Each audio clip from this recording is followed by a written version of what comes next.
Good afternoon, everyone. Thank you for joining us for this afternoon's press briefing.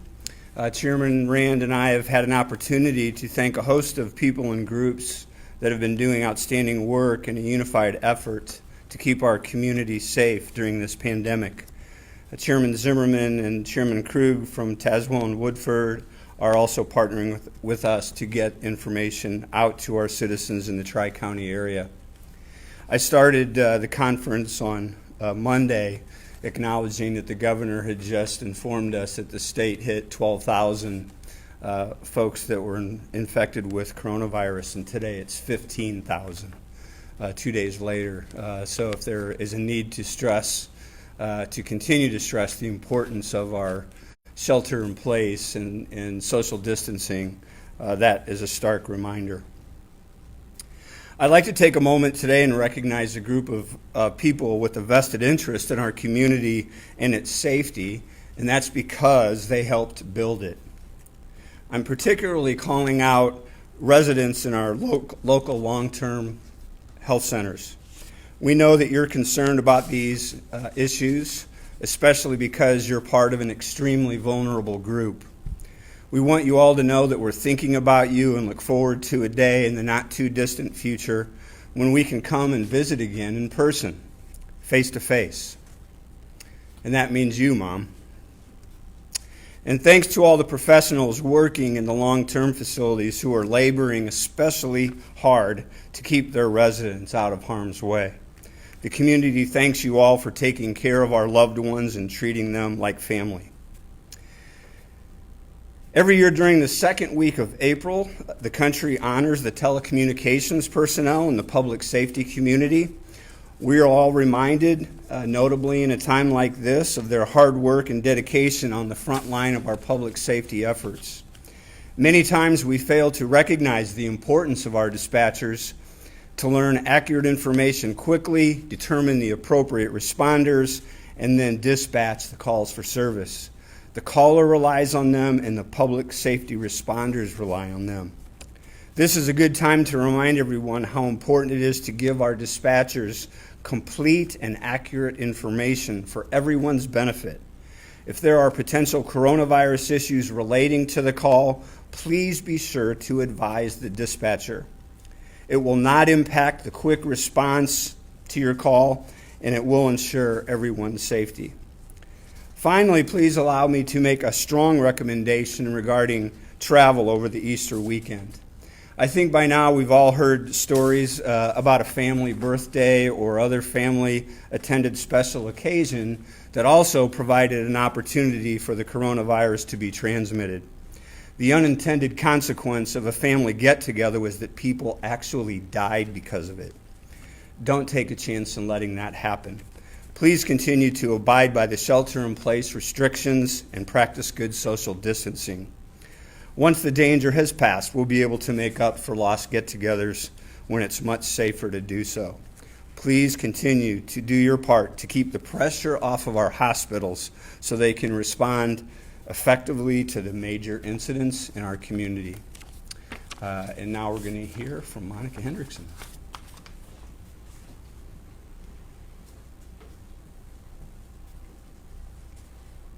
Thank you, Mayor Ardis. Good afternoon. To-date totals for April 8th are as follows. The Tri-County region is currently at 39 cases. Peoria County reporting 16, Woodford County reporting 7, and Tazewell County is reporting 16, with one additional death, a female in her 80s. This brings the Tri-County total to 3 deaths. The hospital has reported 22 ICU beds for individuals either confirmed with COVID or under investigation for COVID. This accounts for approximately 7% of all ICU beds in our area. In addition, we are reporting 31 non-ICU beds in use for either confirmed cases of COVID or persons under investigation.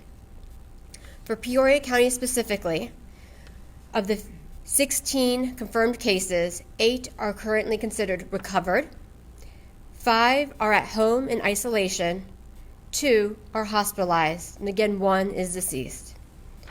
The breakdown for Peoria County is 50% female and 50% male, with Race at 75% white, 25% other. And in regards to age range, all ages are affected except for right now we do not have cases for those under the age of 29 and individuals 70 to 79. Moving forward, after the briefing, a breakdown of Peoria County data will be available off of our website as well as on Facebook to monitor those changes. As we now finish up our first week in April here almost, and moving into what usually is tax season, and to kind of answer some of the questions that our community has, I'd like to introduce the Peoria County Treasurer, Nicole Bierke.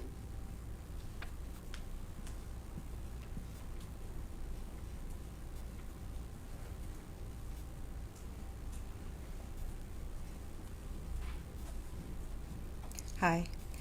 As Monica said, I'm Nicole Bierke, the Peoria County Treasurer. Over the last couple weeks, we have received several inquiries from residents, business owners, and even some of you regarding what we're going to do about real estate taxes during this time. Statutorily, I am limited to my options, and I basically found that I only had three. One option was to do nothing and have the tax installment due dates of June 9th and September 9th. This would benefit the taxing districts, but offer no real relief to the taxpayers. In good conscience and recognizing that there are individuals and businesses that are struggling tremendously with the economic impact this virus is having in our community, I absolutely could not do that. The second option was to delay the first installment 30 to 60 days.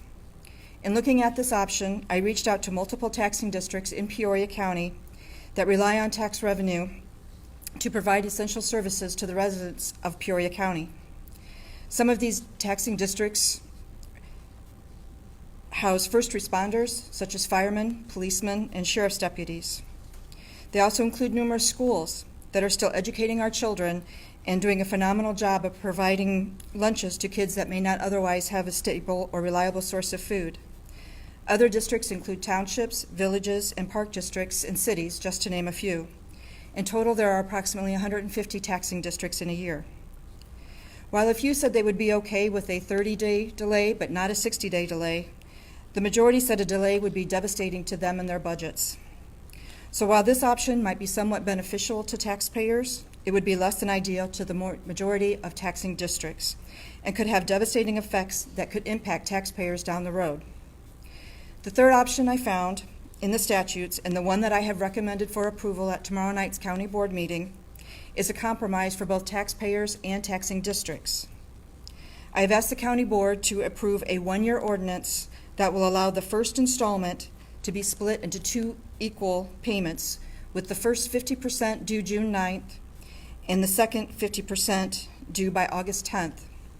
As long as the tax payments are made by those two due dates, there will be no penalty incurred for the first installment. This compromise allows relief to the taxpayers by reducing the amount due by June 9th and allowing an extra 60 days to complete the first installment. And it will provide the taxing districts a first distribution in June, albeit a smaller than normal one, to fund their operations. I do want to make clear that though this payment option is available, it should only be used by those that are unemployed, underemployed, businesses that are struggling to make ends meet, landlords that have not received their rent payments, and those that are truly struggling. Any taxpayer that is fully employed and can pay the first installment by June 9th should absolutely do so. If you normally pay both installments at the first installment due date, I would encourage you to continue this practice if at all possible. At this point, the second installment due date is still September 9th. This is something new, and details are still being worked out, especially with how to pay if the places you would normally pay in person are still closed, such as the courthouse, lobbies at banks, and City Hall, among others. This is going to require an educational component that needs to get out there to the taxpayers, especially with treasurers in the Tri-County area doing different options. In addition, because of the timing of this, the tax bill will be mailed out exactly as it looked like last year, with only 2 installment coupons. There's not enough time to request a programming change to accommodate 3 coupons. However, when someone pays the first 50%, we will send out a new tax bill showing the remaining balance on that first installment coupon, so they'll be able to use that. The treasurer's page on the county's website will be updated with information soon. My office will continue to answer phone calls and email inquiries. In addition, I'm going to do a big ask from the media to help get our message out there. When press releases are issued, and they will be, reminding people of due dates and how to pay, please print them. Please talk about them on your news segments. We're all in this together, and together we will get through this. Monica?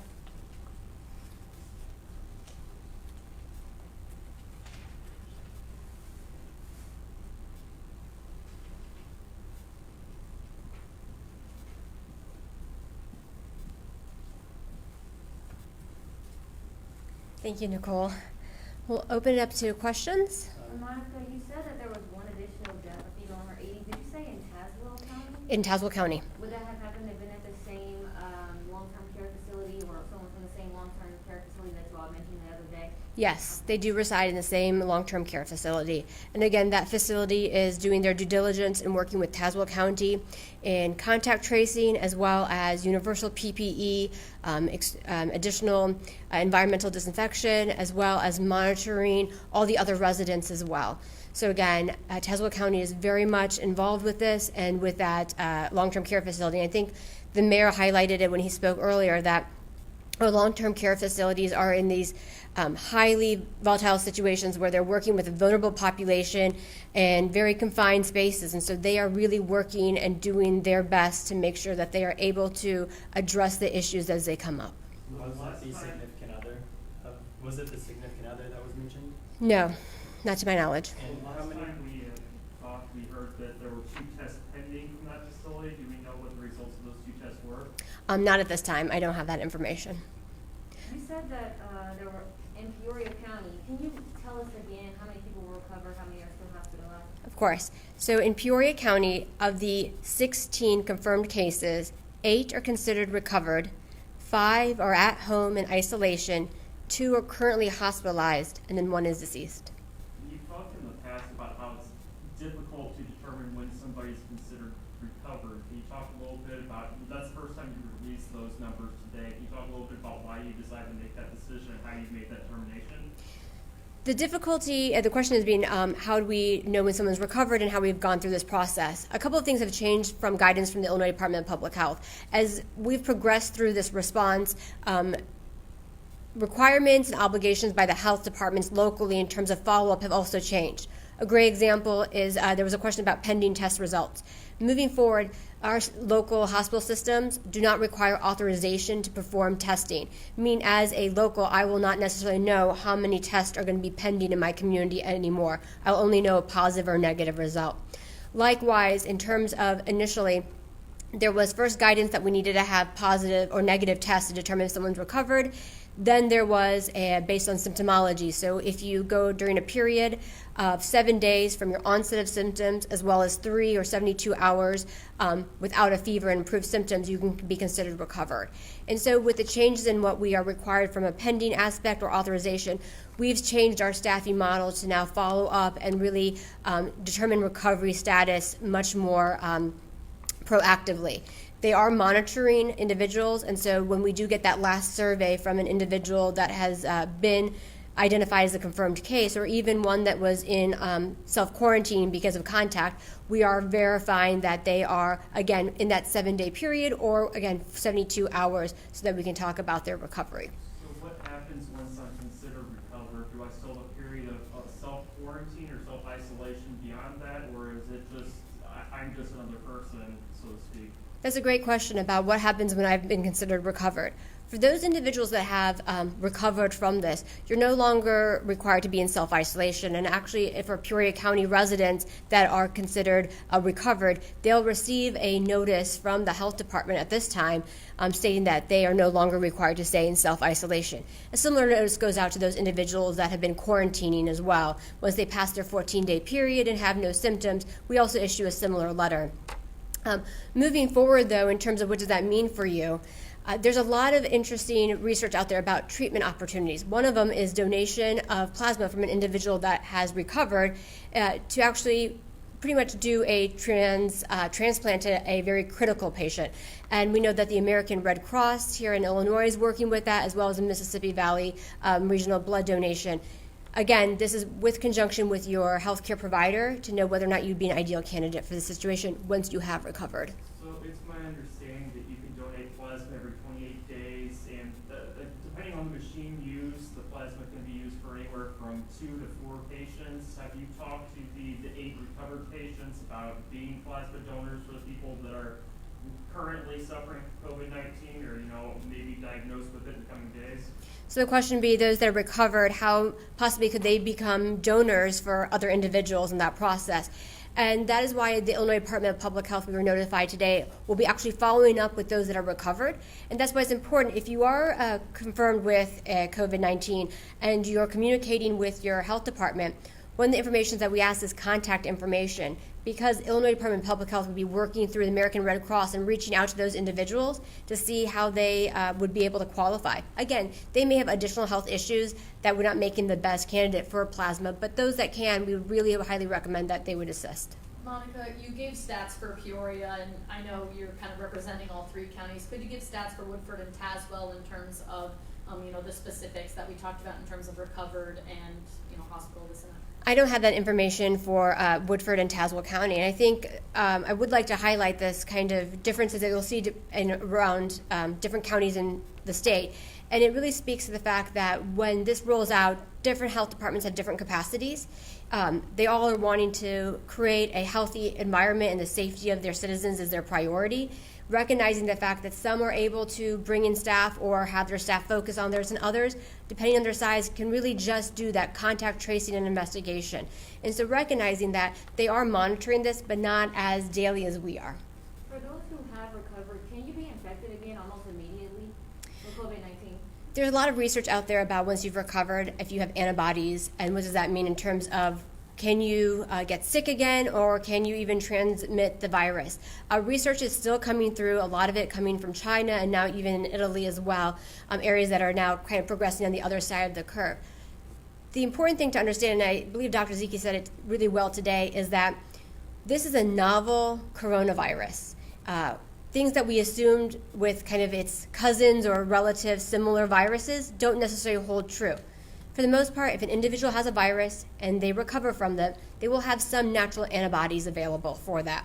Does that mean that they're able to transmit it again or get sick again? That is still things that we're researching and understanding. But in terms of transmission, they can. A great example is the fact that I might be recovered and I might touch an infected surface and then go and touch another place. I'm moving that virus from one location to the other. While I might not necessarily get sick, I've now transmitted it to a different population. And that's why, again, those practices of good hygiene, cleaning down routinely touched surfaces are going to be imperative as we continue through this process. Monica, one thing if you could kind of clarify for some of the listening public, they hear, these deaths that are unfortunately occurring, and obviously condolences to those families. A lot of people saying, well, can they actually die from coronavirus, or is it just kind of succumbing to symptoms? If you could kind of clarify this for individuals. So the question is, an individual that has a virus, do you actually die of the virus or do you die of something related to it? I can speak on the cases that we have locally. These individuals had comorbidities, and the virus created a situation for them where they got secondary infections, which became critical in their health. And based on their comorbidities and that secondary infection, they really couldn't fight off the virus or that other infection. And that's why it's really important to understand that while most people will have a mild, case of this, it's that 20% that's going to be really critical that we have to watch, because they're the likelihood of getting a secondary infection, such as pneumonia, and that's really going to be detrimental to them.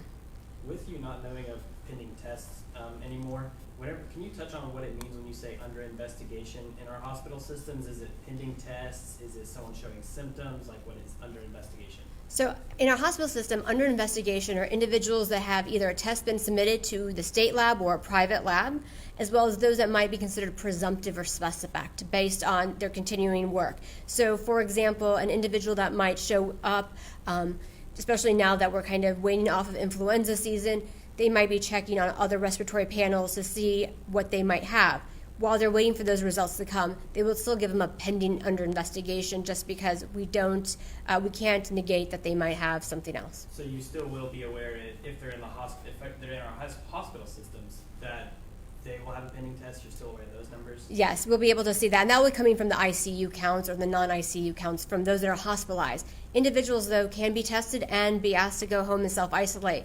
And in those cases, we would not know about their pending test until they tested positive or negative. Monica, we had one of the first cases that we heard about publicly anyway, in terms of a person who worked at a grocery store in Peoria testing positive, and kind of the process that they went through. What is the health department recommending for grocery stores to do to try to mitigate this happening and to help, the people coming to the store? And then kind of a second fold question on that, recommendations to shoppers on how to, be a good shopper and protect yourself in those situations. So the question was related to the information that was shared about Schnucks, I believe, that had an employee that tested positive, and kind of the process they went through. We were very well of this case. Schnucks was working closely with the health department. They were just great supporters and collaborators to make sure that information was passed on to us about other employees. Again, that contact tracing being the key part of it as well. In terms of what grocery stores can do as employers is the same that all employers can do. Monitor the symptoms of your staff. If they're not feeling well, have them stay at home. Make sure that if they're feeling better, have them stay at home for 72 hours just to verify that they're in that kind of recovery phase of it as well. Likewise, when you are going to these places, and grocery stores being those essential areas, taking on the fact that they are putting things such as shields up, they are disinfecting routinely, they're asking for just limited number of people in the stores. I believe Hy-Vee is now doing directional aisles as well. Those are all steps that they're taking to minimize. But again, it just focuses on the importance. If you do not need to go to those areas, don't. Stay home. Shop online, have them delivered if that's an option for you. But again, trying to minimize exposure of those employees as well. Who are those frontline staff? Our grocers, our gas station attendants, all those individuals are first responders in this activity. We want to make sure that we respect their health as much as we do everyone else's. I have a question for Mayor Artis.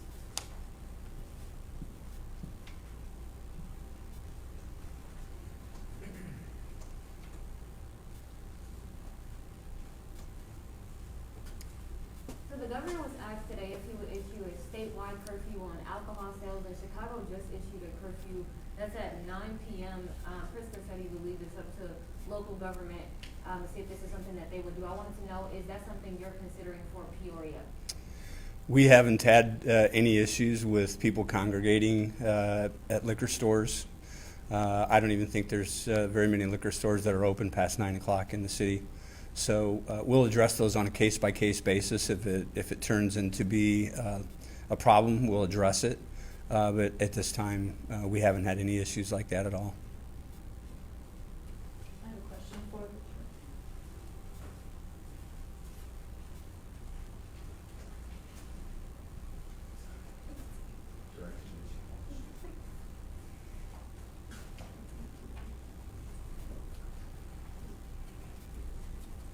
Yes. So as you talked about, not an easy decision, a lot of compromise that has to happen on both the taxpayer side and the other side. And you mentioned communication being kind of a thing that you're potentially a little worried about. How do you intend to kind of communicate what can kind of be perceived as a bit of a complicated thing to comprehend to the general public? In the tax bill, because the tax bill is going to look the same as it always has, we are going to do an insert in there explaining what we've passed and what their options are. Then we'll be sending out press releases, also our webpage that I'm going to design along with our public information officer.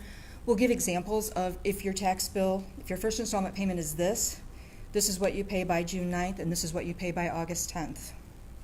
So hopefully that will help. But I know a lot of people, when we send out press releases, if they're not published, they will say, well, I don't watch the news, I don't listen to the radio, and so that's an issue, and I really need to get this out to people. So any help would be appreciated. Thank you.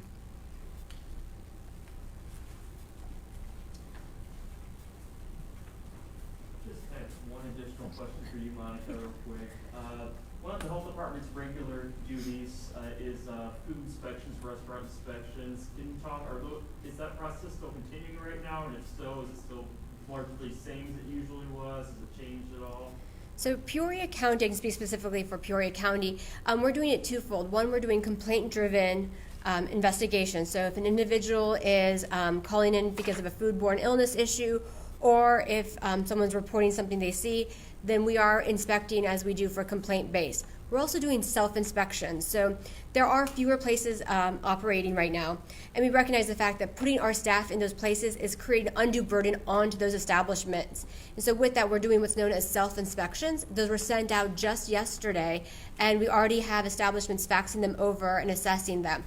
When we kind of come back a little bit to recovery time period, we are going to be prioritizing that list to go to some of those establishments that were maybe not necessarily open or reopening after a long time, or ones that we've had a historical known to have some certain issues with, to kind of make sure that we bring them back up onto the field, so to speak. And so we want to make sure that we are doing our due diligence, but also recognizing the fact that our food establishments that are open currently are really working under extreme circumstances. And so rather than causing undue burden of a full-fledged inspection, we're doing self-surveying of them as well as complaint-driven.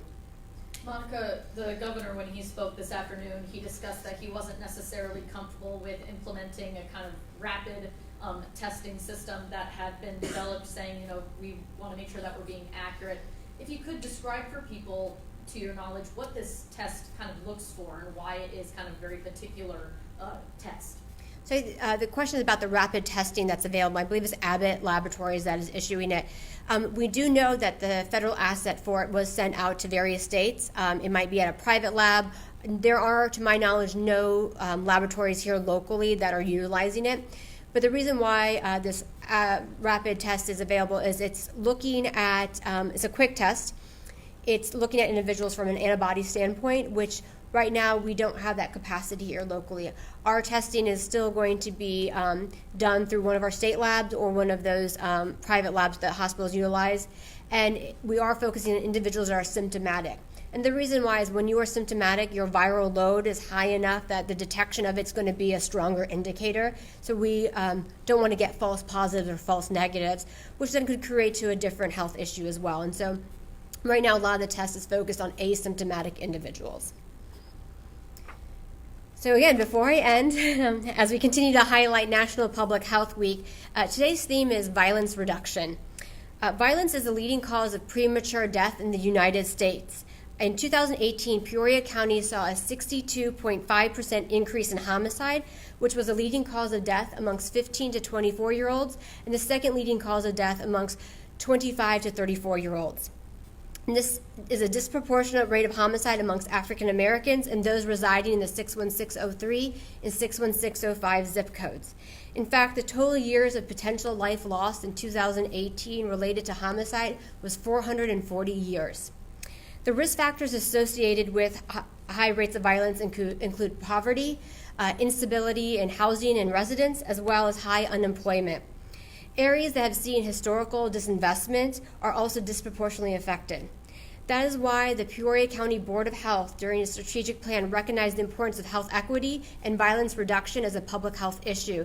And we're very happy to partner with the Peoria County, City of Peoria, the Peoria Public School District, and the Park District in looking at ways to reinvest in our neighborhoods. I want to reiterate that during this difficult period of time, there is heightened anxiety that can lead to increases in violence, specifically domestic violence. So please reach out to law enforcement, Centers for Prevention of Abuse, as well as 211 for resources. And again, thank you to the public health professionals and those that collaborate in our shared mission of creating a healthy and thriving community. Thank you.